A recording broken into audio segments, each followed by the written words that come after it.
Welcome to the Hello Grow podcast. I'm Court Brady. I'm Carlos Souza. And I am Eric Montague. And we have this is the longest intro we've ever had, so I'm going to have to read this one. Eric you've been a grunt worker when you first started your company. I think you would qualify for that.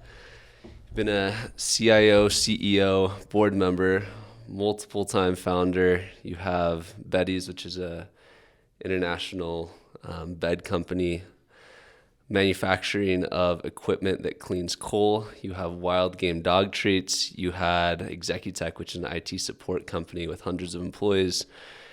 You work with and are a partner of an international currency exchange. I think you told me once you owned a car dealership or had some ownership in a car dealership. I'm a partner in a car dealership. Real estate mogul. You've hunted big game in at least 3 continents, more than 3?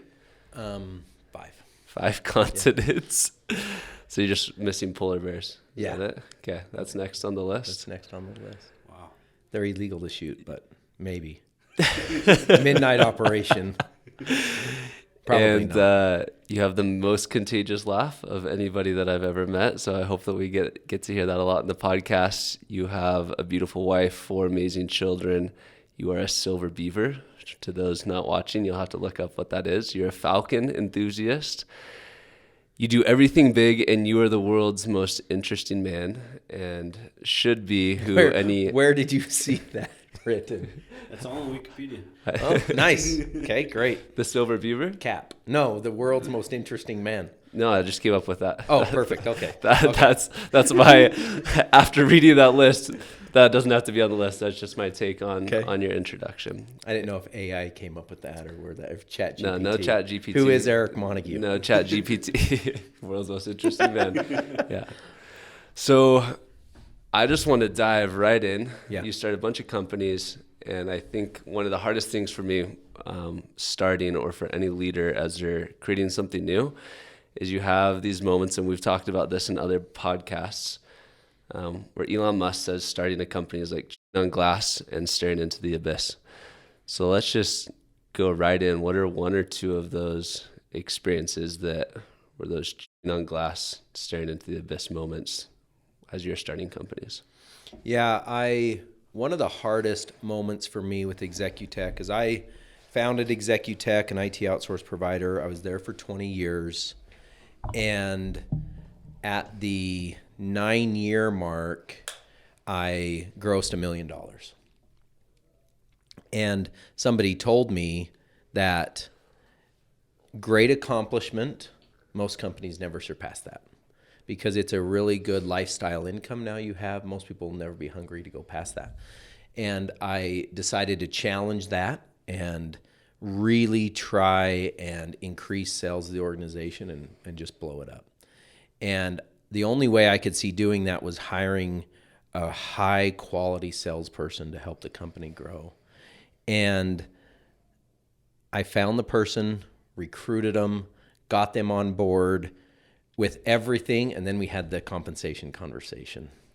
And the compensation conversation was hard because I was not making what the person was asking for compensation. I was like, oh, but I knew it was the right person. So I hired him that day, and on the way home from work that day, I went and got a second mortgage on my house to be able to pay for his salary for the next year in case I didn't have it. And the third step was I told my wife I got a second mortgage on our house, and the glass moment there was twofold. It was scaring my family that I put everything on the line that we'd built to hire this person, and also the fear that I could lose it all in that decision. And for the next year, it was absolutely glass. And if you look back at Executech, it is a hockey stick growth from that point forward. And we were 20 times that when we sold, and it was just awesome. It was awesome to look back at that moment and know that my resolve to see it through is what made Executech great. I started a dog treat business 2 years ago. It's called Mountain Wild. It makes dog treats and other pet treats out of wild game. How many of your businesses did I miss, by the way? I just listed I the don't ones think you missed any. I knew. I think you did good. Okay, Yeah, I think you got them all. Okay. I think you got them all. I'm invested in. I am a partner in 2 other software firms that you didn't list. But so I'm a hunter, and in hunting, you go out, you harvest an animal. While I am a hunter, I'm also a conservationist, and sometimes people think that that's counterintuitive, but it's not. I will work very hard to save an entire group of species while at the same time be uber excited about harvesting one trophy class animal out of that group. But I have always had a dilemma. My dad was a butcher when I was growing up, and he ultimately, worked at Harmon's and worked his way up to be an executive at Harmon's. But when I was young, he was a butcher.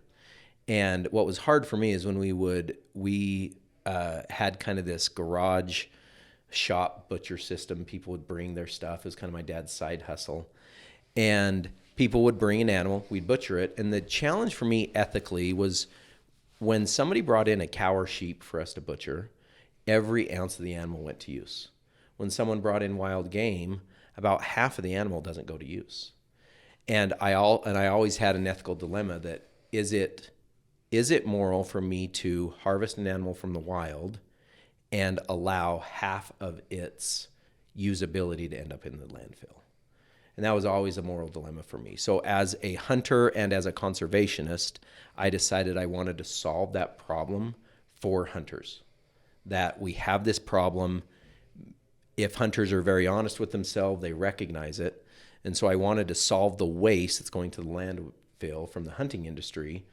Non-edible product, but it's edible to something, and we decided it'd be great for a dog treat. So I built a dog treat business. Everything was going phenomenally great. And then in June, the Utah State Division of Wildlife illegalized our product. Oh, man.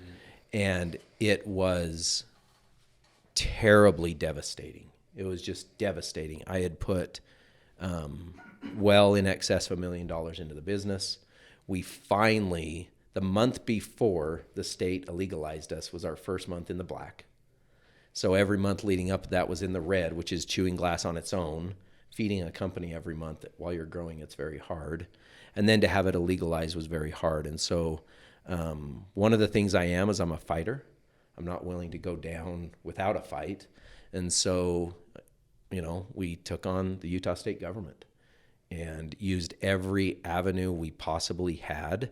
And we won the fight and got the product legalized. And that just happened weeks ago. And so the past 6 months has been glass because we went one route and it failed, and went one route and it failed. And it was the third option that led to our success. But everybody in the organization came to work every day with this ever-present anxiety. Is Eric going to shut down the company today? Because our product is now illegal. We did at the beginning get the benefit of having a stay of prosecution against us until we sold our inventory on hand. So I wasn't endangering anybody for actually getting arrested. But it was ever-present anxiety for everybody in the organization that, what are we going to do? And so it was really hard to invest money in the company on a daily basis to keep it open, because once that was announced, our sales started slumping fast. Once people knew, because it was widely publicized by a popular podcast that our product had been illegalized. And so it was really hard. It was really hard times. But we made it through, and we won the battle. And we were with the state legislature just a couple weeks ago and shook hands with the people that are handling the situation, and they gave us the green light that we won't have any problems moving forward. So it's nice to see that in that situation, I felt morally inclined to build this business. I didn't build the business out of a financial need. I felt that it's something that I love, hunting, on top of being a conservationist for wild animals. And I felt that there was this dilemma that hunters have, that if we are going to go harvest an animal, non-hunters or anti-hunters, ammo they could use against us of it being an unethical practice is we don't actually use half the animal that we kill. And so now hunters have the option to be able to use the whole animal. And so it's to me, it solves a problem in the hunting community. It solves a moral dilemma in the hunting community, but it was so surprising to me that the state would legalize it. Let's get this podcast bigger than that one that publicized it. Become illegal. How long did it take you to decide to fight? 3 seconds. Nice. Yeah, like as soon as I found out about it, I started making calls. That's amazing. Yeah. I'm curious about that process because I'm guessing this is not, well, I'm positive it's not the first time. Congratulations, first of all. I talked to you when you had just the night after the day that you had found out that news, and just the look on your face was firm resolve to go after it, but obviously like an intense blow. Yeah. What are the other experiences that you went one avenue, didn't work, another avenue, didn't work, another avenue, didn't work in some of your other startups that prepared you to have the confidence to do the same pattern in this one?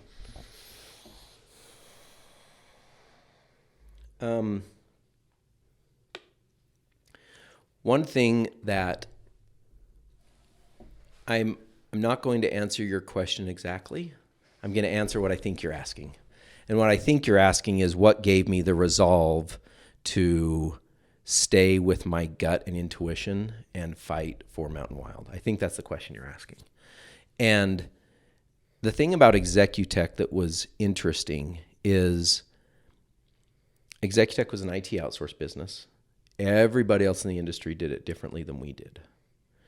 And constantly when I'd talk to acquirers or I'd talk to people I was interested in acquiring, or we'd bring on other executives from other IT companies to help fill our kind of executive team, everybody would go at me about, you're doing it wrong. You're doing it wrong. You're doing it wrong.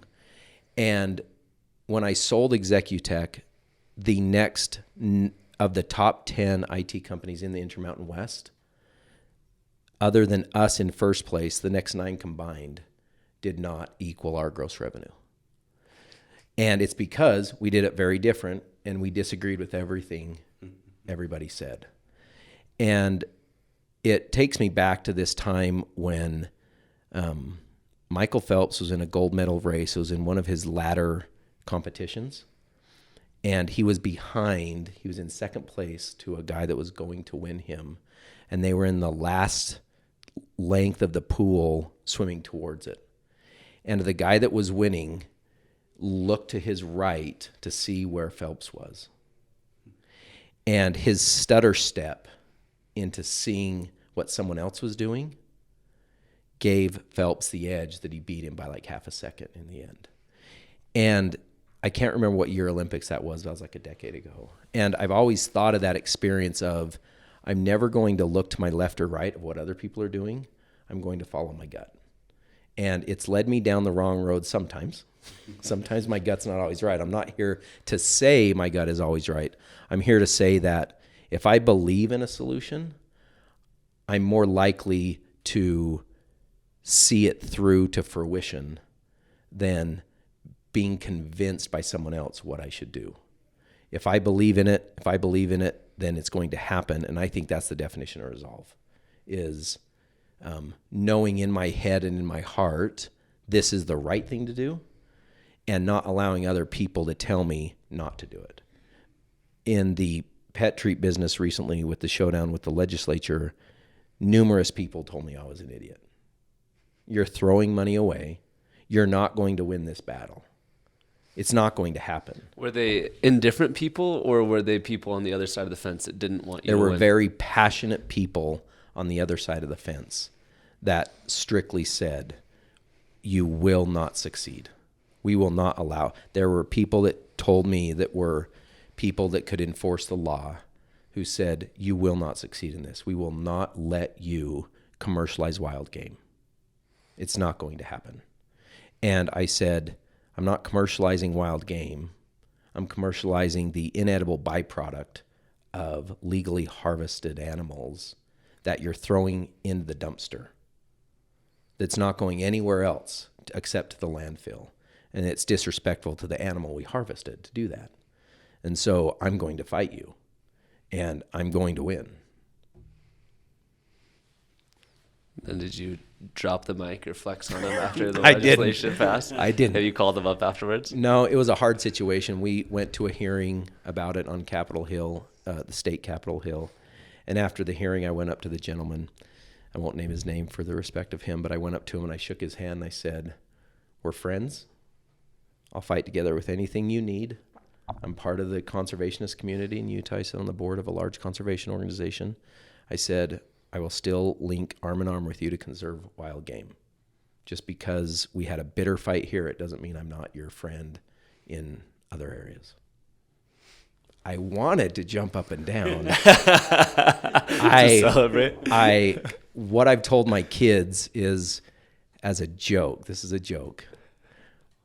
I really want it, but it's meant as a joke. When I die, I want my kids to carry me out of the hearse. I want them to pick up the casket and put it on their shoulders and take it to the grave. And as soon as they get me up on their shoulders and they're walking me to the grave, I want them to crank up as loud as possible in the cemetery, DJ Khaled, "All I Do Is Win." And the funny there is I didn't. I'm dead. I obviously lost. I lost the mortal battle. I'm dead. But I think I kind of wanted to play that in my head the moment we got the ruling in our favor at the legislature. Yeah, it was funny. I love it. Yeah. Amazing. As I've observed you, Eric, I've had the treat to have like a close-up look. We've been neighbors for, I don't know if there's any way we could have gotten you on this podcast if we weren't neighbors, because of who you are in your profile. I've been able to have the privilege of seeing how you interact with your wife and your kids and people around you that you care really deeply about. And you have this dichotomy that exists, and I'm curious if you could talk to it a little bit, this killer instinct and deep compassion and empathy at the same time. Yeah. It's hard. It's actually a hard thing to reconcile in your head.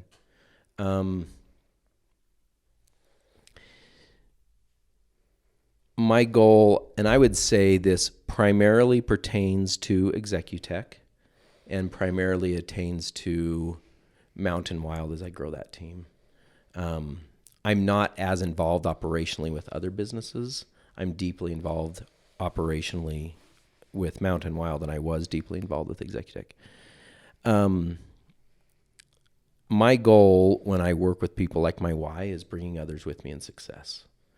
And if I'm not challenging you to be a better person, not just be better at your job, to be a better person, then I'm not doing a great job as your leader. And my goal is to make sure that if I see an area someone needs to improve, let's have that conversation. Let's be as direct and as blunt and as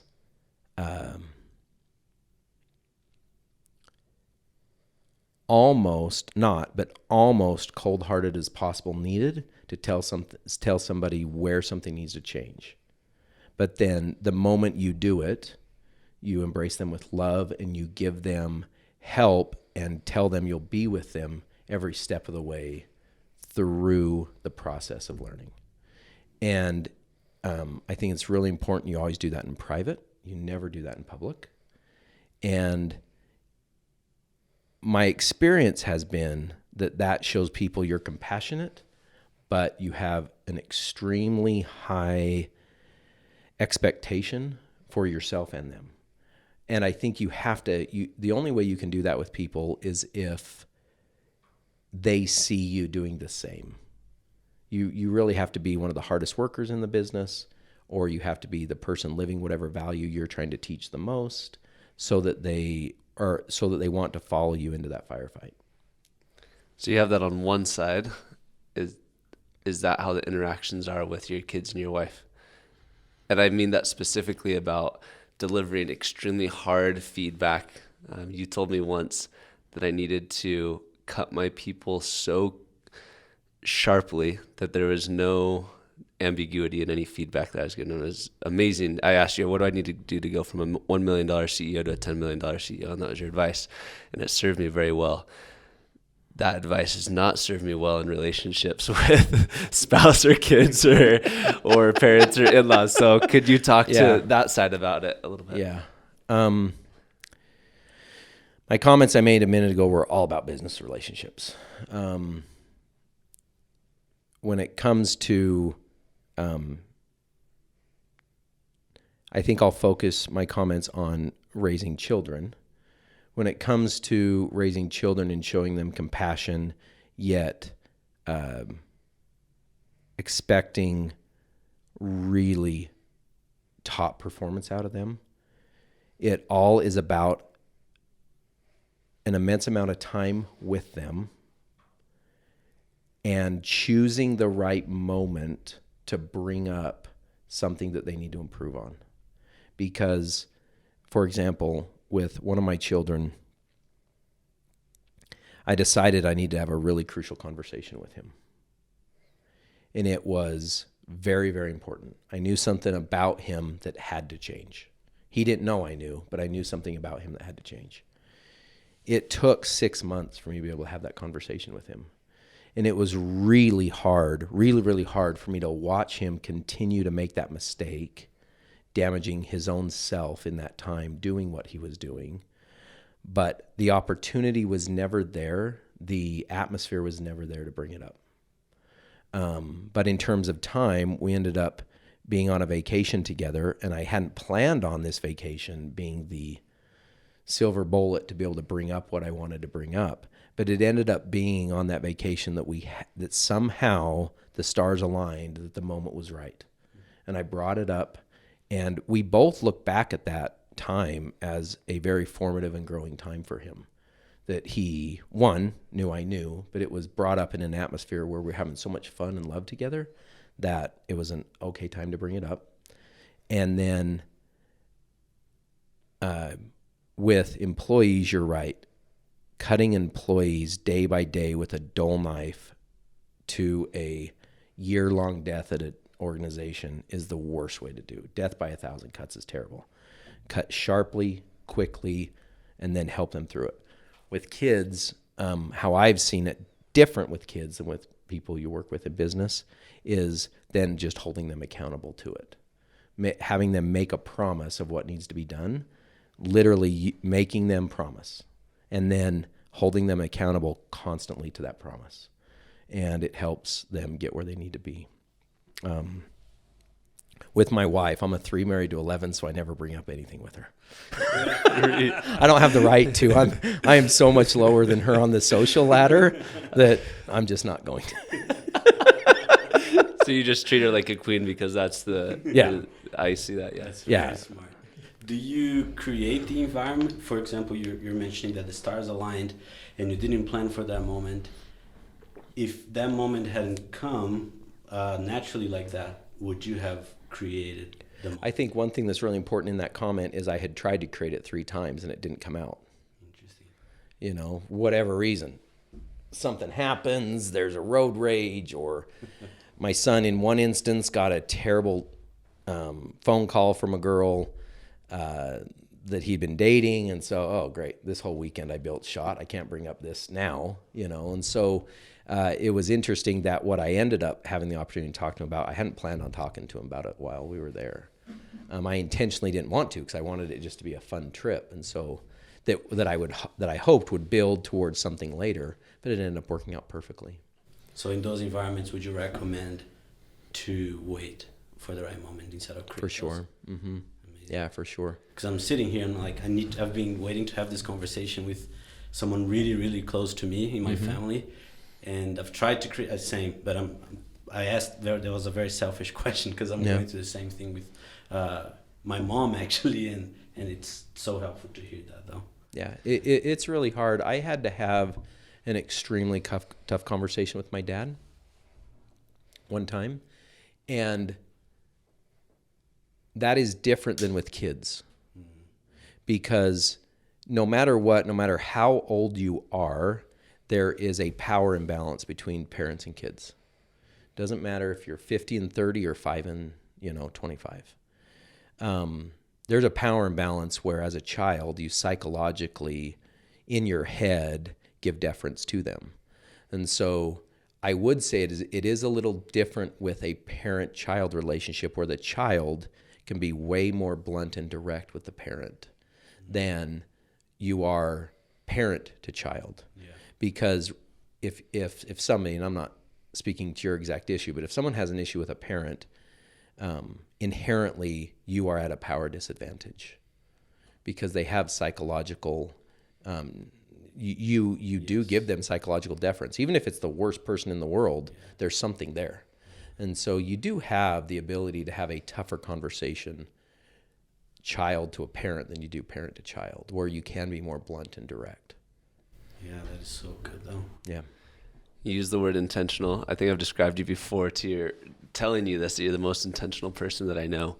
What things make it onto your list of, I'm going to be intentional to bring this about, and I'm intentionally not going to allow these things to be part of my life or on my plate? Yeah.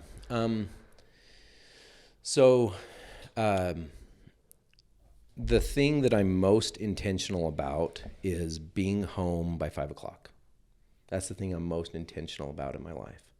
No matter what I do in business, I've got to be a husband and a dad. And so what I'm very intentional about is it doesn't matter if I have 12 hours of work, of 8 hours of work to do in a day, I'm going to get home at 5. So whether that means I'm at work at 4 a.m. or 8 a.m., I'm going to be home by 5.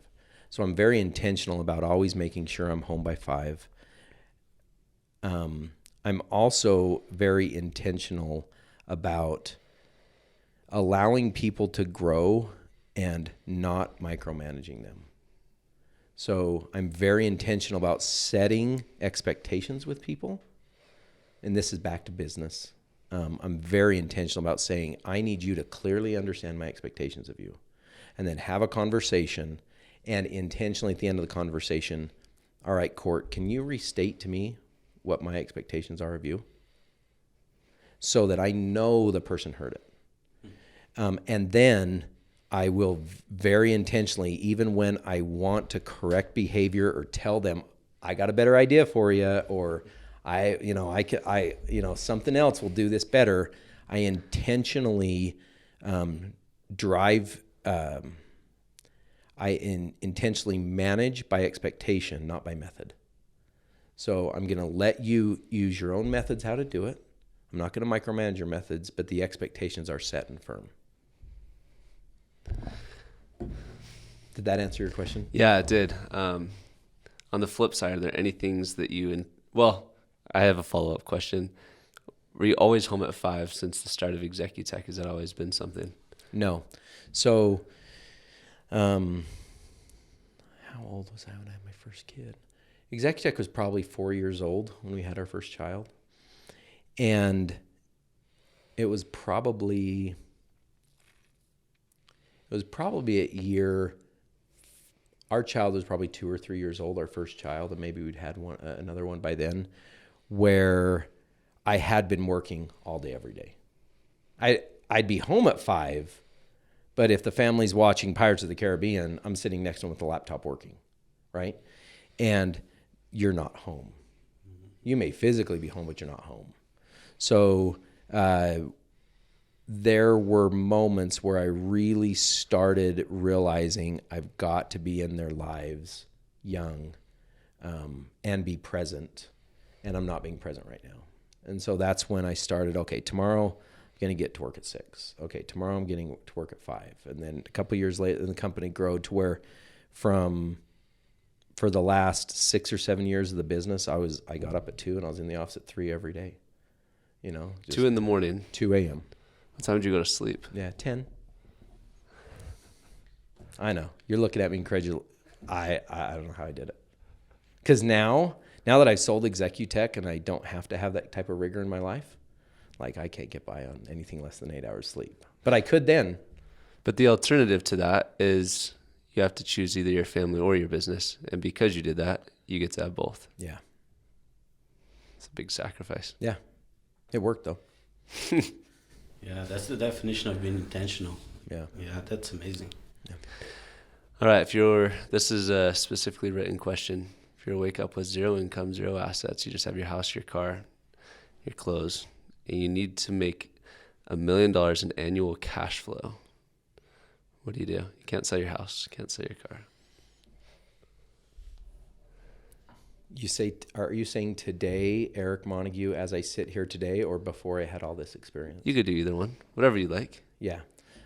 So today, as I sit here today, if something happened to me today, I would go start an IT outsourcing business, and I know I'd have $1 million in income within a year. Just like that? Yeah. That's my fallback. 20 years ago, I would not have even believed in myself that I would take home $1 million. Was there like a switch, a flip? There was. So, I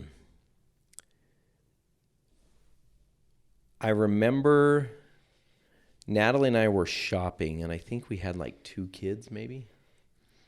And we walked by this store. We had a client who needed us to do work in Monterey, California. And he ended up being an amazing mentor of mine. I'll love him eternally. In this instance, what he did for me is he said, I know I need to send it to work for a week in Monterey. I don't want you to be away from your family for a week, so I'm going to pay to have Natalie go, and I'm going to pay for you to have a babysitter while you're doing it. So I had a huge benefit there, because normally you wouldn't be able to do that. And we were walking by this shop. Like, there were these like crazy nice shops on Fisherman's Wharf, and there was this dress there, and Natalie really wanted this dress. And I'm like, and this is in the mid 2000s, and it was like $1,000 dress. And I'm like, yeah, I'd have to save for a year to be able to buy that for her, you know. And I said, let's buy you the dress. So we go in and we bought her the dress, and I realized in that moment that Natalie and I both, that we were emotionally tied to money in a negative way. We were both afraid of money. We were afraid of being able to make ends meet. We were afraid of being able to pay the bills and have everything. And I decided in that moment that I was going to become a millionaire. And I'm like, I am going to start making real money in my life. Because if my wife is that happy, or it's not that she's materialistic, it was happy that she could buy something like that. It was her sense of freedom that she could do something like that. And we don't buy her $1,000 dresses now. And it's 15 years later. She might buy a $300 dress, but she doesn't buy a $1,000 dress now. But to no longer have an emotional attachment to money was really big. And so I made the goals then, once again being intentional, that I didn't want her to have to worry about money, because it was such an negatively emotional experience for her to ever spend $1. Do you think that type of success that you've experienced is available to everyone, or is it there's something that you have that other people don't have? Obviously, you've developed things that other people don't have, but did you innately have something that you came to this earth with that others don't? Your question is, does everybody have that opportunity, or is there something innate about me? I would answer that that's a really hard answer, actually. Like, I'm having a pause of how to answer that, because it's multifaceted. One, there are people with different aptitudes in this world. That's just how the world works. And people with different aptitudes are likely, the people with higher capabilities are likely going to be higher earners. That's true. One of the things that makes it for me personally to be able to make good money is I'm a really good salesperson. So at Executech, I was a great salesperson. Most technologists are not good salespeople. Back then, they probably are now in today's world. But back, in the 2000s, like, a technologist was the guy that was in the basement corner. You threw a burger in and closed the door, right? So my innate ability to sell is a really good competitive advantage for me. But it's interesting because I came from a standard middle income family, maybe a little bit lower middle income, but a standard middle income family. And, you know, my brother-in-law grew up a street away, standard lower middle income family. It's amazing to me to have watched the success of both of us, because you wouldn't have expected it out of either of us. I ran into somebody from high school recently, and he literally said, "You'd have been the last guy I've expected to have been successful." You know, so I don't know that there's something innate. There is luck in what we do and what happens. There is luck.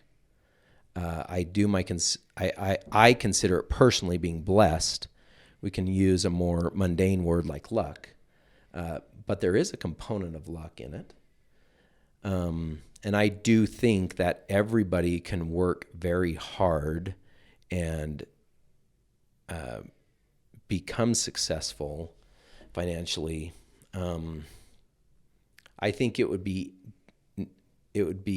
disingenuous of me to say everybody's capable of making a 6-figure income, let alone a 7-figure income. I think that honestly be disingenuous, because there are some people that just don't have the aptitude for it, you know.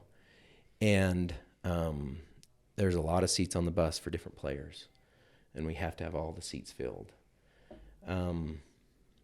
I don't feel like I'm answering your question well, because I don't have a great answer. Let me change the question just slightly. If you feel like it is possible for certain people, depending on the aptitudes that they come to this life with, what are some of those things that are the difference makers? Oh, okay. That's an easy question to answer. Okay, let's hear that one.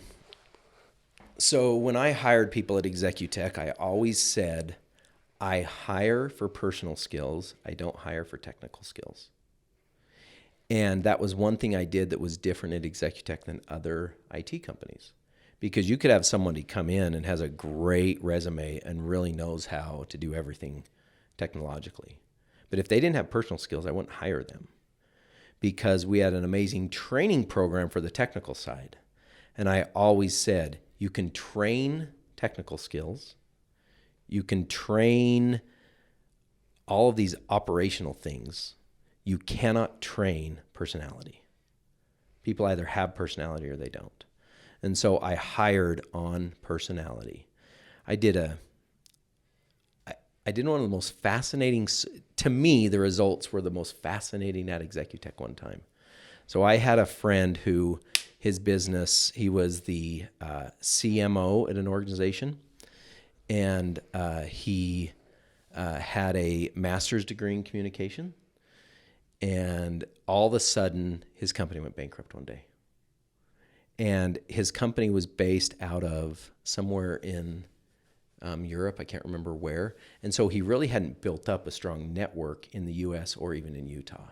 So he didn't have the ability to immediately go somewhere and find a job and get a job. It ended up taking him like a year to get a job, a good job back in a similar position.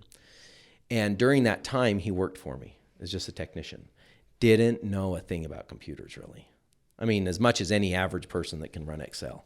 But we were able to find plenty of jobs for him so that he could have a paycheck and he didn't lose his house. And we sent out this survey when he had been there like 9 or 10 months. And I think at that time, maybe I had like 30 techs, maybe 40 tops. And it was like this survey with a dozen questions about rating every technician on how good they were in different categories. The most fascinating thing that came back from that is he beat everybody in that survey. And I'm like, he's the most incapable technologist we have. But he beat everybody. Like, how well do you think your technician is at solving your technical problems? 10. I'm like, but he had the personality. He just had an amazing personality. So he engendered confidence to people that he knew what he was doing when he had no idea what he was doing. So I do think one of the key factors is being able to talk with people, having the just fortitude within your own self to, when you see a problem, having the guts to tell somebody there's a problem and let's fix it together. I'm not here to just tell you there's a problem. I'm here to say I'm with you on the ride to fix it. You know, because a lot of people will say, I think you could do this better. But they won't say, I think you can do this better, and I want to be here to with you to learn through it. And so I think having the bravery to really approach people on where they can improve is important. So once people have that aptitude, I think those that are going to be the highest and achieve the most exceptional things are those that really have amazing interpersonal skills and have the bravery to see a problem, identify it and not hide it, and be part of the solution. Carlos, do you have any follow-up questions? I have one more before we wrap, but I want to give you a chance. No, you can ask. No, you can ask. Okay, awesome. If this question is too personal, you can cater it to whatever degree of depth you'd like. What was the hardest year of your life? Why? And what advice would you give to whatever year you were, if you could talk to that version of Eric right now as current Eric? Yeah, that's really easy to answer. Excuse me, it's really easy to know when the hardest year of my life was. Giving him advice might take a little thought. When I had owned Executech 12 years, I had an employee who at that time, I think it was about his 5th year. And it was an employee who I had put a lot of work in to really build them into being a capable technologist. Similarly to my friend that I hired, this one was a referral to me by a friend saying, hey, I have a friend that needs a job. Could you help him out? And so I helped this, or I shouldn't say I helped this person. I gave this person a job and really cultivated that person.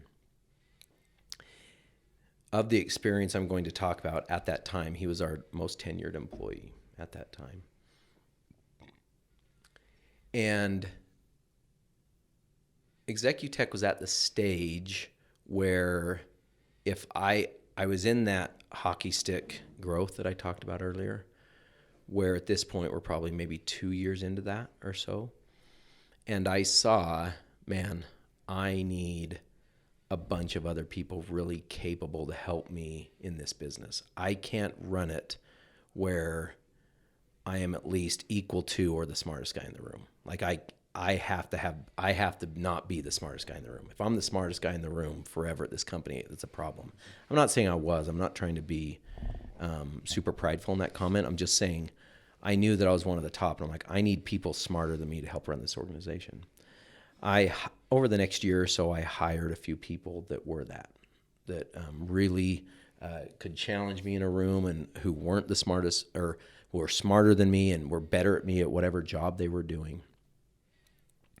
It became a big problem for that person because there was a lot of jealousy around the fact that he assumed they were making more than him, even though he had more tenure at the company. And indeed, they were. I had no other way to get the caliber of people I needed. He was not that caliber. I needed to get, 15, 20-year veterans in the industry to help me accomplish what my goals were. One morning I came into work and I opened up Excel like most people do, because a lot of our reports are in Excel. I mean, today we have BI and things, but back then, like, Excel ruled the day.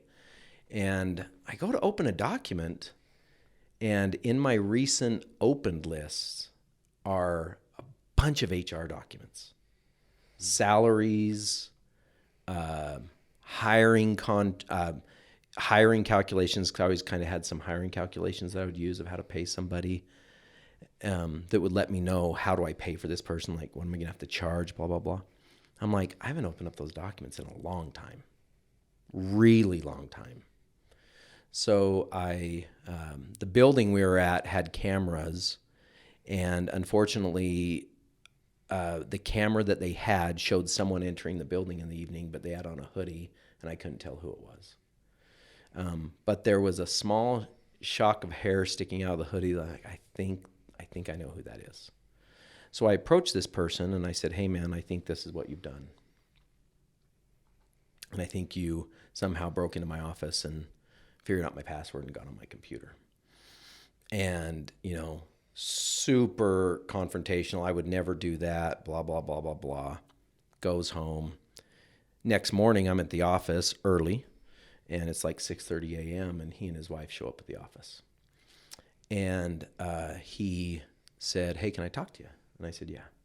And he comes in my office, and he's super contrite, crying. "I need to confess I did what you accused me of doing.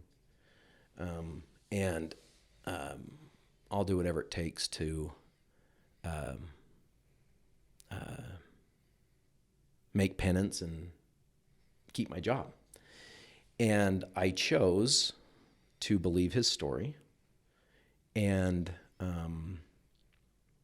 continue to employ him, even though I should not have. Like, that should have been you broke trust. And I never made that mistake again. I never, once someone truly in a deep, cruel way broke trust, I never kept them on. But I chose to keep him on. A year later, he came to me and quit. And in his quitting, he said, "I've started a new IT business. And in the past year while I've been working here, I have put pirated Microsoft software on all of our clients' computers. And so if you try and make me whole, and I'm going to solicit every client to come with me, and I'm going to solicit the employees to come with me." He said, "And if you try and enforce the non-compete, I will report you to Microsoft for software piracy." And the really frustrating thing in that moment was I went back and looked at when he registered the name of his domain for what his company was. And it was the evening that he met with me in my office when he was crying contrite in my office. And the interesting part of the story is he never took clients, he never took employees. It ended up not being a hugely financial detriment to Executech. It was hard because he was the team lead for all the technicians. And so it did have plenty of ripple effects because him leaving ended up causing other people to wonder why he left. And I thought, you treated everybody great, like what happened here? So it had ripple effects, but it didn't have major financial consequences. But for whatever reason, I don't know why, that night I ruminated about it all night, the night that he quit, and I didn't sleep. And then I didn't sleep the next night. And then I didn't sleep the third night. And I went on and didn't sleep, not even a wink. I'm not talking like restless sleep, not a wink for 69 days. And I lost something like 60 pounds. I had moved out of my home and I was living in a hotel because I wanted absolute blackness and quiet to try and sleep. And I couldn't sleep at all. I contemplated suicide numerous times because I was not in my right mind. When you don't sleep, you're absolutely not in your right mind. I had I just didn't have any gumption to work. I would go to work, but I just didn't have any gumption to do anything. By about day 20 or 30, I would just sit as a zombie and spin my wheels all day. One of my employees at that time took a video to send to my wife of me just sitting at a desk staring at the screen for hours. It was a hard time. Fortunately, on day 69, I slept. And within a month, I was physically back to normal and mentally back to normal and everything was fine. But that was undoubtedly the hardest time in my life. I don't know why it affected me the way it did, because your brain would say, there's no financial consequences. Why are you doing this? But my heart was, you are hated by people. Obviously, someone thought you're such a bad person that they would be this intentionally cruel to you to do something like this. And also, I saw what was a significant crack in the business. If every technician left and did this, I don't have a business. So I also had the fear that other technicians would follow what he did and try and just go do their own thing with all the clients that I had gain for the company. And so I saw a fundamental business flaw in the business. But I also didn't want to be so rude as to be, come down on people every time they left and tried to do something. Like I didn't have the desire to like sue them every time. So I didn't see a path to prevent this from happening. So it was a really hard 69 days, and I don't wish it on anybody. And it was in 2011, and it was a really hard time. What would you tell 2011 Eric? One of the mundane things I wish I could tell him, okay, you tried like 12 medicines to sleep. This is the one sleep medication that works for your biology and your body. Like as soon the day I was prescribed that medicine, I slept 14 hours. So I wish I would have known that at that time, because it would have solved a lot of damage. But what I would tell myself, Eric, at that time about that is that one of the things I find interesting that you've mentioned today, Court, is that you see me as a compassionate person. I don't know how true that is, but you see me as a compassionate person. And before 2011, I had not had a humbling experience in my life that brought me off of my arrogance pedestal. And so although it was a really tough experience, I would tell Eric, you're going to become a more compassionate and more humble person through it. So I'm sorry, but you're going to go through it just like you did, because it is formative to who you are as 2024 Eric. Awesome. I do have one question that I've been just sitting here and just intaking. This is probably one of the most real conversations I've been in a long time, and I really appreciate that, though. I usually ask people that come to the podcast, why do you do it? But you said it earlier that you're wanting to bring others with you in success. Why is that such an important thing for you? I think I mentioned earlier that I did not believe in myself that I would be financially successful in my life. I believed, just like my parents, that I would live paycheck to paycheck. I didn't have greater expectations of myself than that. And I would still say to you today, I'm astounded and so surprised at what I was able to do in my life and the feeling of accomplishment and fulfillment that gives me. And because of the blessings that I've had and the businesses I've had, I have financial success now. So I don't need to do it for bringing home a paycheck anymore. So the reason I want to do it is to help others have that same feeling of accomplishment and fulfillment. And would you mind going a little bit into more detail about that? Why is it such a surprise that you've made it? I think in life we look at those, I think in life we stand on the shoulders of those that came before us. And for me, I never had a model of the person that came before you achieve success. All I ever saw of my parents and all my aunts and uncles and my grandparents was paycheck to paycheck living. And so I am so shocked that I do not have to worry. I have to worry about the management of the money that I have, but I do not have to worry about being able to make my mortgage this month. I don't have to worry about buying my kids groceries. I don't have to worry about whether or not I can, buy my daughter a dress for prom. Like my wife, her entire time in school, she never got one dress purchased for her for any school dances. Every dress she wore was borrowed. And I would never want that for my daughters, so. I love that. Thank you. Yeah. Thank you for sharing. Eric, thanks, man. This has been amazing. Yes. Glad to be here. Thanks for having me.